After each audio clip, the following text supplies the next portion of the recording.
Hi guys, welcome. Danny here from the Magic Junk Drawer. So I figured I would go live for a minute here. I just finished doing the what is going on with my bum ass X spreads, tarot spreads for the Mercury retrograde period, and I figured, well, I was all set up here, that I would just go live and talk a little bit about what's going on astrologically. So the beginning of the year, I was making such, a big stink about all the planets being direct, and they were all direct until now. Tomorrow, Mercury is going retrograde, so it will be the first planet this year that is turning retrograde. So we know that when Mercury is in retrograde motion, it is not a good time to buy electronics. It's not a great time for travel. Travel usually gets delayed. It's not a good time to buy a new cell phone. Anything that deals with electronics or big purchase, big sticker items, expensive stuff, not good time to lease a car. It's better to just kind of hold off until Mercury goes direct, because sometimes you either make a bad deal or you get you just wind up regretting it later. So that starts tomorrow. But like everything in life, there's good and bad to everything. So the good aspect about Mercury retrograde is that it's a great time if you're looking to either call in old friends, old acquaintances, people that you haven't seen in a long time, reconnecting to the past. It's also a great time to go back to an old activity that you used to do. So when I went back to my voice lessons, which I've currently had to take some time off now, but I'm going to go back again. When I went back, it was under Mercury retrograde, and my first lesson was on a new moon. So that's like the best time to go back to something that you used to do. Mercury is retrograde, you're revisiting something you used to do, and the new moon is the time to start something. So the new moon is on Wednesday, and this is the day, it's always a good time to set your intention under a new moon, but now it's even better, because now it's time to think about things that you used to do. If you used to play the piano, it's a good time to go back to the piano. It's not a good time to pick up the saxophone if you've never played it before. So it's more about going back to what used to be. And the questions that come up all the time, always under Mercury retrograde, is I keep running into people from my past. Well, that's common under Mercury retrograde. It brings back old people and old connections. Because if you looked at your life, rather than as an emotional being living the life, but if you looked at it like as if you were looking into a snow globe, these people have all been brought into your life for a specific person for a specific purpose, to either teach you something or for you to teach them something. So it's not really a shock that they show up again, because you had a connection with this person at some point. Now, if there is somebody that you're wishing to hear from that you lost contact with, now is an even better time to work the law of attraction to get this person to come back, because you've got the planets working in your favor. So while they do say sometimes that, sometimes law of attraction people will say you don't need to follow astrology. All you need is the law of attraction. It doesn't matter what the planets are doing. What matters is that you're sending out this energy and you're going to get back what you put out. So, you don't need to follow the planets, but like in my opinion, it's the same thing with like candle magic.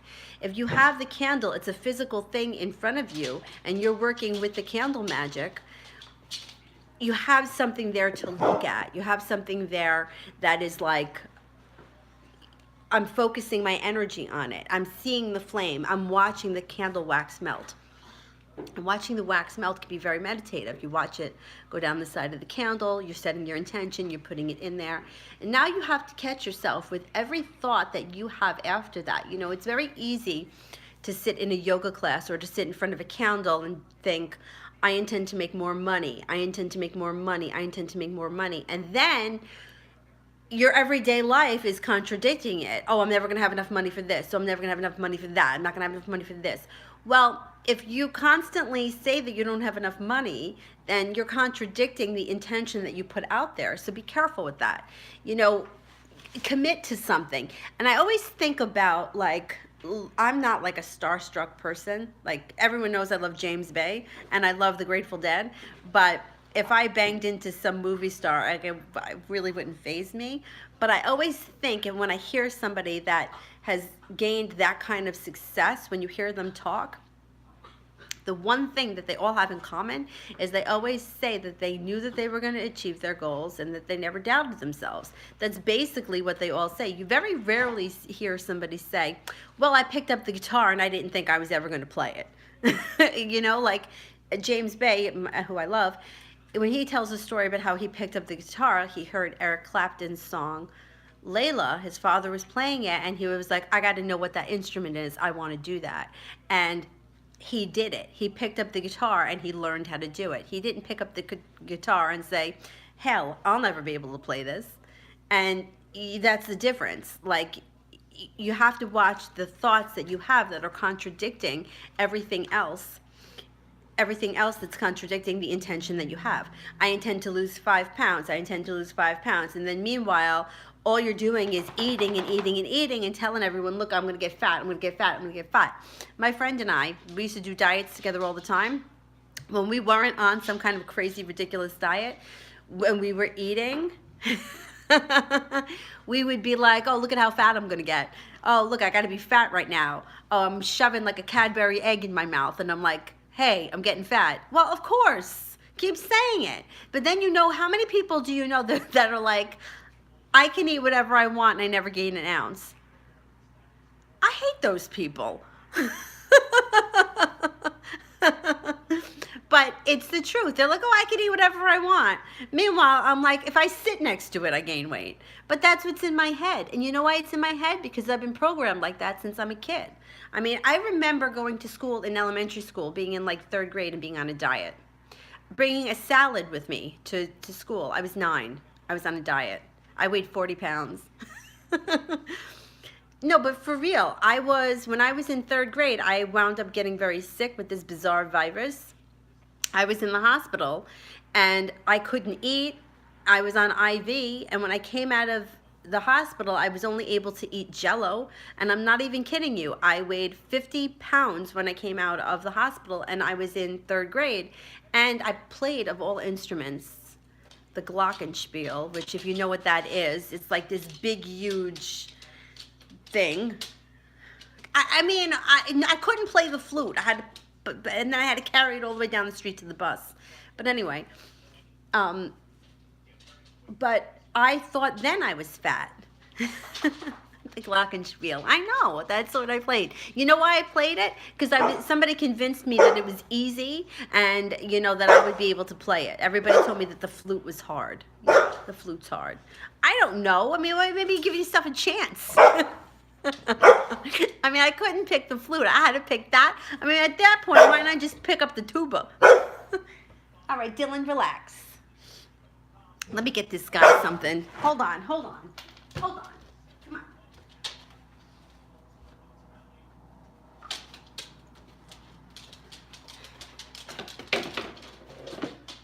The glockenspiel.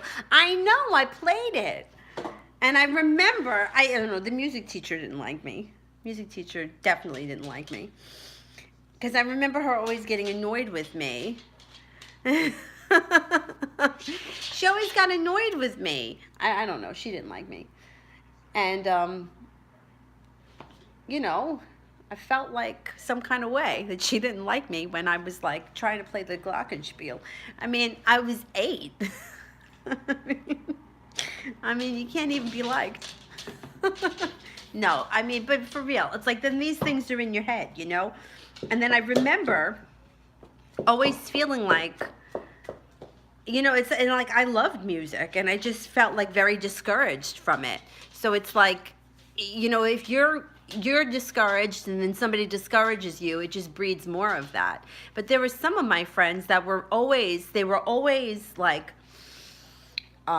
pushed to do better. You know, like they were given solos and they were given this and they were given that and they were pushed to do better. And I felt like I wasn't good enough because I was never given those opportunities. I'll never forget it. I think about it all the time because I'm like, well, what were you thinking?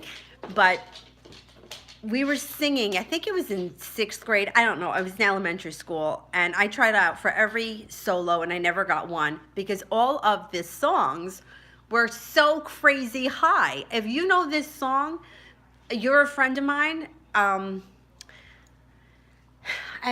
think it was the saxophone player that played with Bruce Springsteen, Clarence, Daryl Hannah, and maybe it was Jackson Brown was in there. I don't know. I think it was maybe Jackson Brown. But anyway, I tried out for the Daryl Hannah part. I mean, obviously I wasn't going to get it. Her voice is so damn high. And even in 6th grade, my voice was always low. But I didn't, nobody ever told me, the song is just not right for you. And I just figured that I sucked. So I never, at some point I just stopped. By the time I got into 7th grade, I wouldn't join the chorus. 7th grade, I gave up chorus because I just felt like, obviously I'm not any good at this, and I felt like I was making an idiot out of myself, and I felt like everybody else was so much better than me. So, like, these are the kind of things that if it's in your head, that's exactly what's going to come out. And the funny part of the law of attraction is I never would believe it to work if it wasn't for the fact that I looked back on my life and see all the shitty things that I've created. It was me thinking that I couldn't sing because that was the impression I got from somebody else, when in reality, it's like the song just wasn't right for me. Or somebody should have told me, you need to work on this, or you need to work on that, or whatever it was. Because, basically, look, I believe that certain people are born with like a natural gift and they have a natural talent, but you can also be taught to sing. Yeah, that Daryl Hannah song was not good for me. Hey, I'm going to be putting up the X spreads for Leos. I'm going to put them up tonight probably when I get back from work. So check that out. It's going to be about the X, but I'm calling it what's going on with the bum ass X, which is, I don't know, I got that bum ass term from when I worked at A&P. We used to say that about everything. Like, look at this bum ass guy coming in. Anyway, and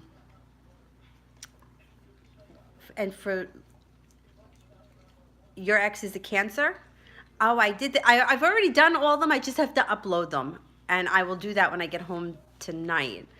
I can't remember what was going on with Cancer, but I always find it interesting when signs that are next to one another, like Cancer and Leo, or like I dated an Aquarius for quite some time years ago, and I'm a Pisces. I always find it interesting because generally speaking, they always say that like water and fire don't go well. Like water and fire create smoke. And I don't believe that. I don't believe that at all. I believe that a lot of it has to do with the moon sign, where your moon is. But not only just that, sometimes like I'm a Pisces and I have 3 planets in Aquarius. So I have a very Aquarian nature, as opposed to some Pisces. Like some Pisces actually exhaust me because I'm like, oh man, you're a little sensitive, I feel like I was much more of a Pisces when I was younger, and I've kind of grown a little bit more into my Aquarian self. But the way my chart has progressed, I think I'm starting to be more of a Taurus, because you move like through the progressions.